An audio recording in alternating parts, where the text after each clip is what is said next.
Well, it is great to be back, and good to see some friends in the audience as well after so long. So really, really wonderful to be doing this in person again. I must admit, it makes a nice change from living through a TV screen. So what I want to talk about is really think about, as we go into a new normal, and it is a new normal. It's not really going to be like things used to be. People are going to be thinking about how business is going to operate. Certainly in AXA, we're doing a whole big program on smart working, so really trying to blend office and the freedom and flexibility. So everyone's going to be thinking about all these really great models by various consultancies about how do we transform and change businesses. There's always one very simple formula that sticks in my mind, which is performance equals skills times competencies times motivation times energy. That bit often gets forgotten, energy. The energy we bring to work, and for me, the passion we engage with in our jobs. And the whole idea, Wolfgang touched on it really nicely, is we come to work, we want to achieve, we want to be successful at work, but at the end of the day, we do need some fuel in the tank. And energy is simply the flip side of health.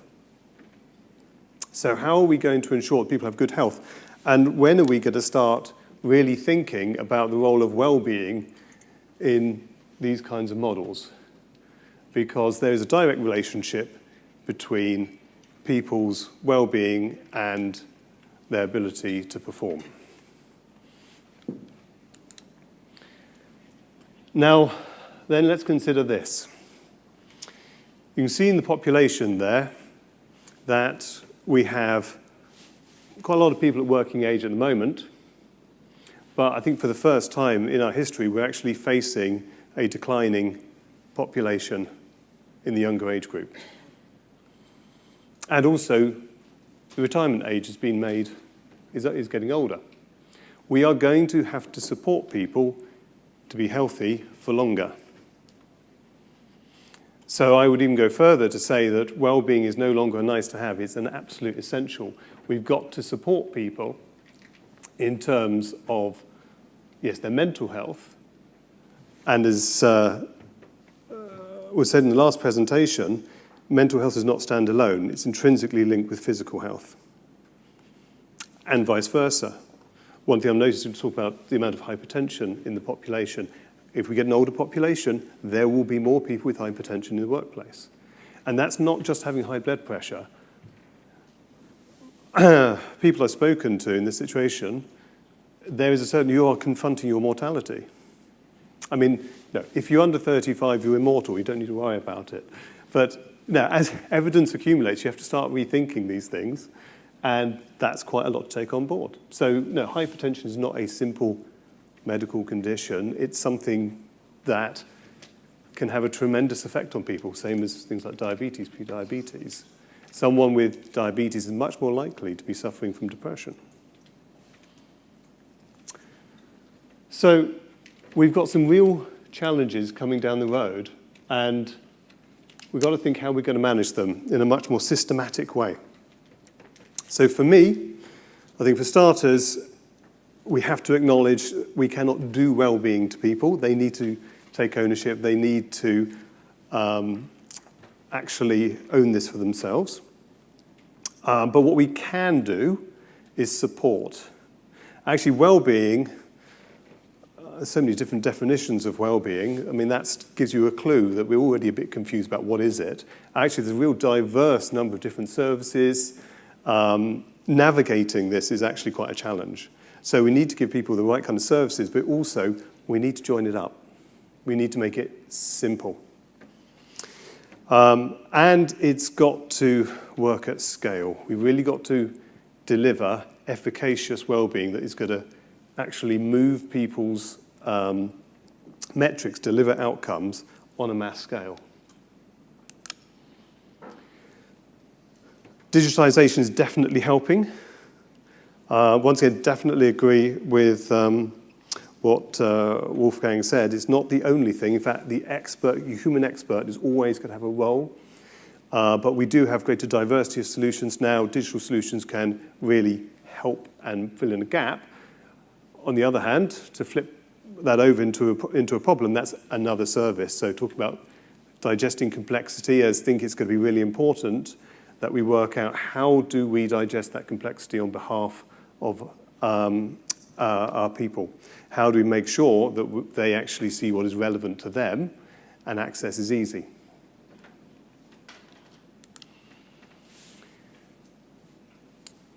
So now picking up the theme specifically of mental health. At risk of being provocative, I would say that mental health is probably about where heart disease was 50 years ago. So people had heart attacks and then went to hospital and we made them better. It was a fundamentally reactive model. Nowadays, we know all leading indicators, cholesterol, blood pressure, diet, exercise. We know all these great things we can do to make sure that heart attack never happens. So what are those leading indicators for mental health? How can we ensure that our colleagues never have to face a situation when they are anxious or depressed? And this is something that's a particular passion of mine. There's a tremendous science base out there that we're mobilizing to really, we want to empower people to understand where they are in terms of their mental well-being and take the kind of actions to actually be the best they can be. And that way, I would hope that not only are we helping individuals, but we're helping communities, we're helping teams. So it's as much about how does the organization work in terms of the role of the line manager, in terms of the way that we build communities, allies within organizations, so that everyone is aware of what does good mental health look like, and also how do we have those conversations, positive, constructive conversations up front. So I think that for me, as the eternal optimist, I'm actually quite excited about the kind of scale of change I think we're going to see in this space over the next few years.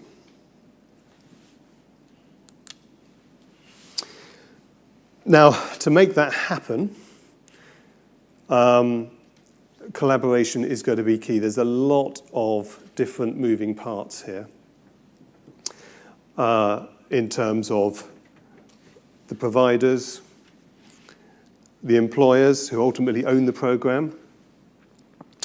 And we do have some divisions that are set up within some of our structures in terms of employer benefits, diversity, inclusion.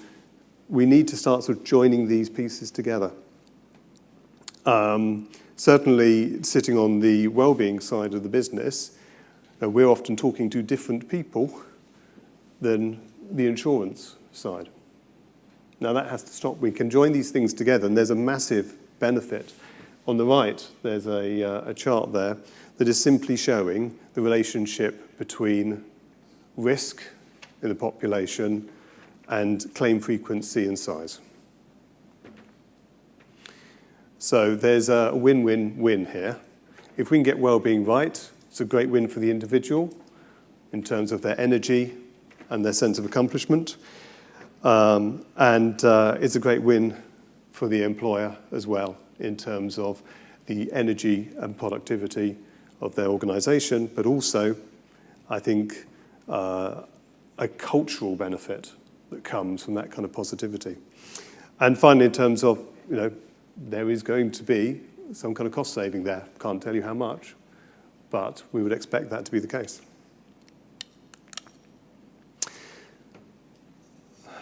Now, having said that, I don't think this is necessarily easy.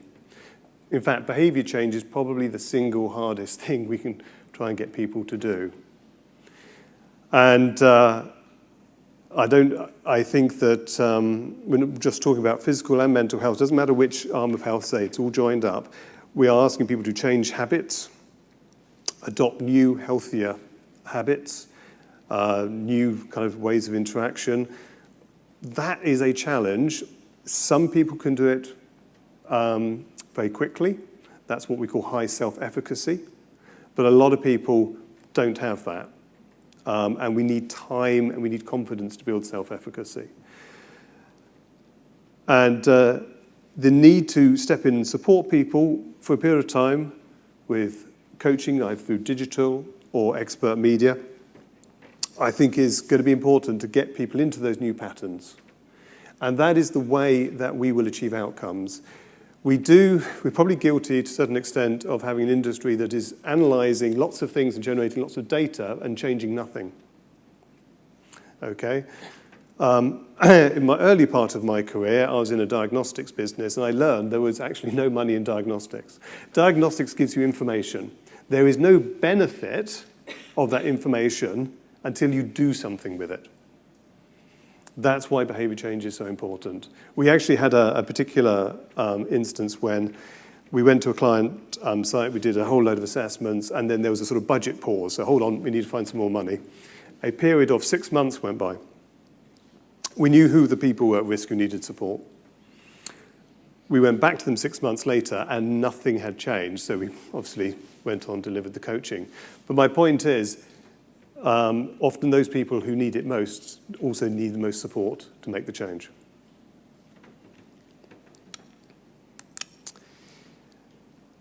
So, to summarize, in terms of what we need, I think data, everyone's been talking about data, obviously that's essential, but the trick is joining it up. We need to actually get that total organization view, and we need to draw insights between different arms of services to understand how can we really drive change for individual colleagues. Thinking about the organization, we need to think about the teams. We need to think about the line managers. We need to actually equip line managers with more skill sets to actually live in this new kind of world.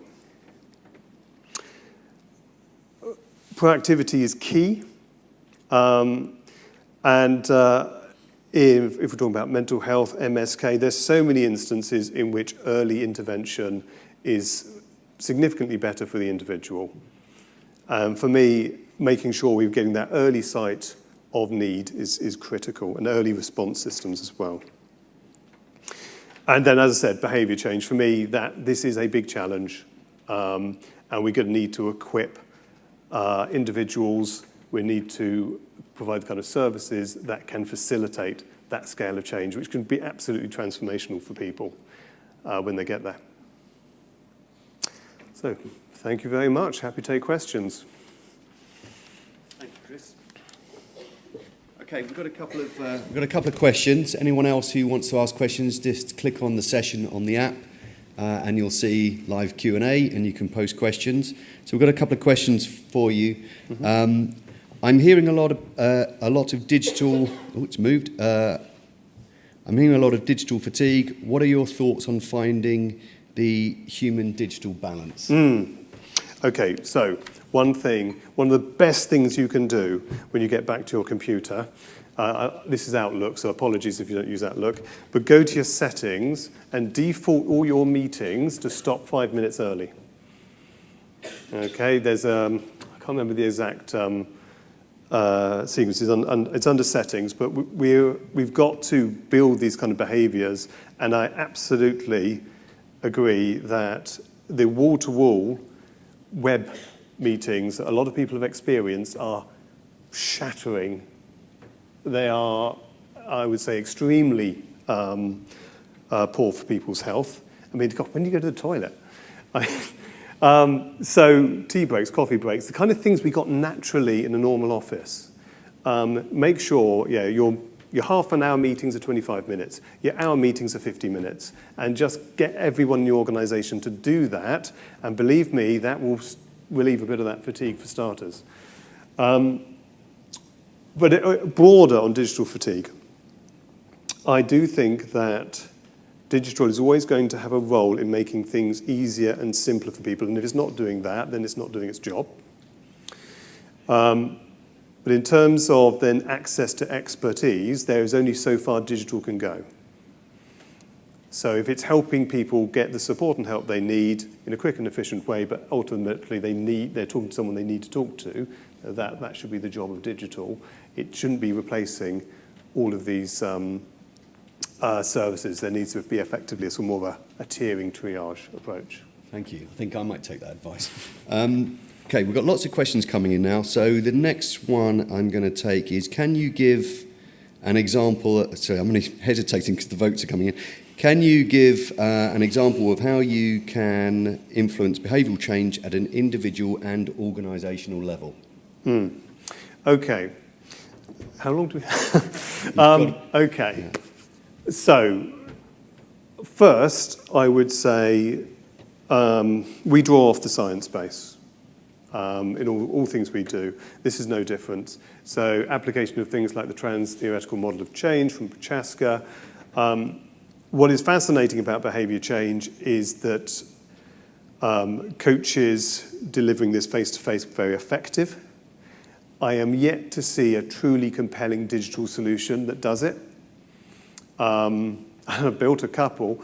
It is possible, but it is challenging, and I would say that's one of the holy grails in this space is, can we get that combination of the expert face-to-face coach hitched up with a sort of digital support mechanism.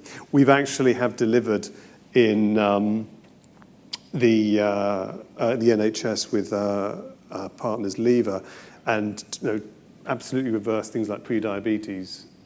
So it absolutely is possible and works with digital as a facilitator, but I think it's still a big frontier for us. Oh, so organisationally, I think that line managers are key. I think line managers are actually the gatekeepers to wellbeing, and we need to give them the skills to actually step up to that challenge, and it is a very material challenge. You may have answered the next question, but I'm going to pose it in case there's anything to add, because it's suddenly shot up in terms of votes. So this question is, any practical suggestions on facilitating behavioural change in a culture resistant to change? So when we kicked off with the Health Age many years ago, one of the most effective things was we got the sales marketing director to complete the Health Age and talk about it. And I think, and this is, we see this in many situations, if we can get a senior leader, senior sponsor to actually share their experiences, that is immensely powerful. And actually my experience I've encountered a few organisations that are resistant to change, but actually I would separate behaviour change and organisational resistance to change. Resistant to change in organisations is more structural, process, etc. But I absolutely do not believe that's a barrier for individuals to change. And certainly in terms of health behaviour change, I think it's, there's many quite inflexible businesses who I've seen very high-level champions actually promote health and well-being as a core offer. So. I'm going to take one more question, but you've got quite a lot of questions coming through. So before I take this question, my question is, are you going to be available afterwards, perhaps outside? Yeah, I'm happy to pop outside. So sorry we can't get to all the questions. I'm getting the finish now sign up, but I'm going to take one more because I was particularly interested in this one. It's got a lot of votes as well. So how can we take account of cultural differences? For example, in views and perceptions of mental health or taking responsibility for one's own health? So I think that we actually have a lot to learn here. So I think a degree of, and in fact, significant amount of humility is going to be required. Let's take the example of neurodiversity. So I couldn't really tell you right now if I've got someone who is neurodiverse, what are the different, we will need different coaching strategies to work with them, just because coaching is, there's a relationship there to drive that kind of behavior change. So in terms of behavior change and coaching specifically, a rapport is important in making that happen, and therefore ensuring that there's a fit between the individuals is important. I also think that the way that we educate and share experience is important. What Wolfgang said earlier about the mix, the diversity around the table, creating all those different perspectives in terms of creativity and ideas. It's the same, really applies to this. And we've got to be really careful to say this is the way to do it. Quite the opposite. I think we're saying we're at the start of a journey, and we're going to learn a lot in the coming months and years. Okay, well, I'm afraid we're going to wrap up there. But thank you very much, Chris. That was fascinating.